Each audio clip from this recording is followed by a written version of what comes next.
പുസ്തകം 48 അധ്യായം 1 മുതലുള്ള വാക്യങ്ങൾ. അനന്തരം യോസേഫിന്, നിന്റെ അപ്പൻ ദീനമായി കിടക്കുന്നു എന്ന് വർത്തമാനം വന്നു. ഉടനെ അവൻ മനശ്ശയെ, എഫ്രയീം എന്ന 2 പുത്രന്മാരെ കൂട്ടിക്കൊണ്ടു ചെന്നു. നിന്റെ മകൻ യോസഫ് ഇതാ വരുന്നു എന്ന് യാക്കോബിനെ അറിയിച്ചു. അപ്പോൾ ഇസ്രായേൽ തന്നെത്താൻ ഉറപ്പിച്ച് കട്ടിലിന്മേൽ ഇരുന്നു. യാക്കോബ് യോസഫിനോട് പറഞ്ഞത്, സർവശക്തിയുള്ള ദൈവം കനാൻ ദേശത്തിലെ ലൂസിൽ വെച്ച് എനിക്ക് പ്രത്യക്ഷനായി എന്നെ അനുഗ്രഹിച്ചു. എന്നോട്, ഞാൻ നിന്നെ സന്താനപുഷ്ടിയുള്ളവനാക്കി പെരുക്കി നിന്നെ ജനസമൂഹമാക്കുകയും നിന്റെ ശേഷം നിന്റെ സന്തതിക്ക് ഈ ദേശം ശാശ്വതാവകാശമായി കൊടുക്കുകയും ചെയ്യും എന്ന് അരുളിച്ചെയ്തു. മിസ്രയീമിൽ നിന്റെ അടുക്കൽ ഞാൻ വരും മുമ്പേ നിനക്ക് മിസ്രയീം ദേശത്ത് വെച്ച് ജനിച്ച 2 പുത്രന്മാരായ മനശ്ശെയും എഫ്രയീം എനിക്കുള്ളവരായിരിക്കട്ടെ. രൂബേനും ശിമെയോനും എന്ന പോലെ അവർ എനിക്കുള്ളവരായിരിക്കട്ടെ. ഇവരുടെ ശേഷം നിനക്ക് ജനിക്കുന്ന സന്തതിയോ നിനക്കുള്ളവരായിരിക്കട്ടെ. അവർ തങ്ങളുടെ അവകാശത്തിൽ തങ്ങളുടെ സഹോദരന്മാരുടെ പേരും പ്രകാരം വിളിക്കപ്പെടട്ടെ. ഞാൻ പദ്ദനിൽ നിന്ന് വരുമ്പോൾ കനാൻ ദേശത്ത് എഫ്രാത്തിൽ എത്തുവാൻ അല്പം ദൂരം മാത്രമുള്ളപ്പോൾ വഴിയിൽ വെച്ച് റാഹേൽ മരിച്ചു. ഞാൻ അവളെ അവിടെ ബേത്ലഹേം എന്ന എഫ്രാത്തിന് വഴിയരികെ അടക്കം ചെയ്തു. ഇസ്രായേൽ യോസഫിന്റെ പുത്രന്മാരെ കണ്ടപ്പോൾ ഇവർ ആരെന്ന് ചോദിച്ചു.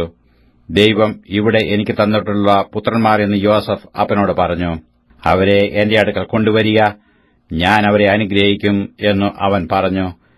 എന്നാൽ ഇസ്രായേലിന്റെ കണ്ണു വയസ്സുകൊണ്ട് മങ്ങി കാണുവാൻ വഹിയാതിരുന്നു. അവരെ അടുക്കൽ കൊണ്ടുചെന്നപ്പോൾ അവൻ അവരെ ചുംബിച്ചു ആലിംഗനം ചെയ്തു. ഇസ്രായേൽ യോസഫിനോട്, നിന്റെ മുഖം കാണുമെന്ന് ഞാൻ വിചാരിച്ചിരുന്നില്ല, എന്നാൽ നിന്റെ സന്തതിയെയും കാണുവാൻ ദൈവം എനിക്ക് സംഗതി വരുത്തിയല്ലോ എന്ന് പറഞ്ഞു. യോസഫ് അവരെ അവന്റെ മുഴങ്കാലുകൾക്കിടയിൽ നിന്ന് മാറ്റി സാഷ്ടാംഗം നമസ്കരിച്ചു. പിന്നെ യോസഫ് എഫ്രയീമിനെ വലം കൈകൊണ്ട് പിടിച്ച് ഇസ്രായേലിന്റെ ഇടം കൈക്ക് നേരെയും മനശ്ശെയെ ഇടം കൈകൊണ്ട് പിടിച്ച് ഇസ്രായേലിന്റെ വലം കൈക്ക് നേരെയുമായി ഇങ്ങനെ 2 പേരെയും അവന്റെ അടുക്കൽ കൊണ്ടുചെന്നു.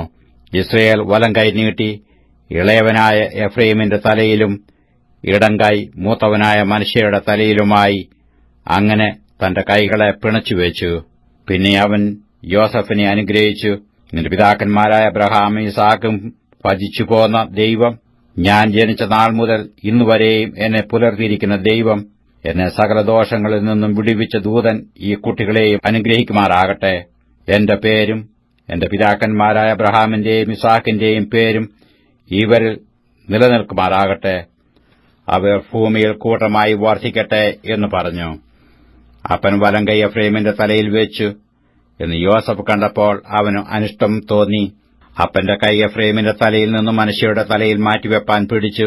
യോസഫ് അപ്പനോട്, അങ്ങനെയല്ല എന്റെ അപ്പ, ഇവനല്ലോ ആദ്യജാതൻ, ഇവന്റെ തലയിൽ വലം കൈ വെക്കണം എന്ന് പറഞ്ഞു. എന്നാൽ അവന്റെ അപ്പൻ സമ്മതിക്കാതെ, എനിക്കറിയാം മകനെ, എനിക്കറിയാം, ഇവനും ഒരു വലിയ ജനമായിത്തീരും, ഇവനും വർദ്ധിക്കും, എങ്കിലും അനുജൻ അവനേക്കാൾ അധികം വർദ്ധിക്കും, അവന്റെ സന്തതി ജനസമൂഹമായി തീരുമെന്ന് പറഞ്ഞു. അങ്ങനെ അവൻ അന്നു അവരെ അനുഗ്രഹിച്ചു. ദൈവം നിന്നെ എഫ്രയീമിനെയും മനശ്ശെയെയും പോലെ ആക്കുമാറാകട്ടെ എന്ന് ഇസ്രായേല്യർ നിന്റെ പേർ ചൊല്ലി അനുഗ്രഹിക്കുമെന്ന് പറഞ്ഞു. എഫ്രയീമിനെ മനശ്ശെയ്ക്ക് മുമ്പാക്കി. യോസേഫിനോട് ഇസ്രായേൽ പറഞ്ഞത്, ഇതാ ഞാൻ മരിക്കുന്നു. ദൈവം നിങ്ങളോടുകൂടെ ഇരുന്ന് നിങ്ങളെ നിങ്ങളുടെ പിതാക്കന്മാരുടെ ദേശത്തേക്ക് മടക്കിക്കൊണ്ടുപോകും. എന്റെ വാളും വില്ലും കൊണ്ട് ഞാൻ അമോര്യരുടെ കൈയിൽ നിന്ന് പിടിച്ചടക്കിയ മലഞ്ചരിവ് ഞാൻ നിന്റെ സഹോദരന്മാരുടെ ഓഹരിയിൽ കവിഞ്ഞതായി നിനക്ക് തന്നിരിക്കുന്നു.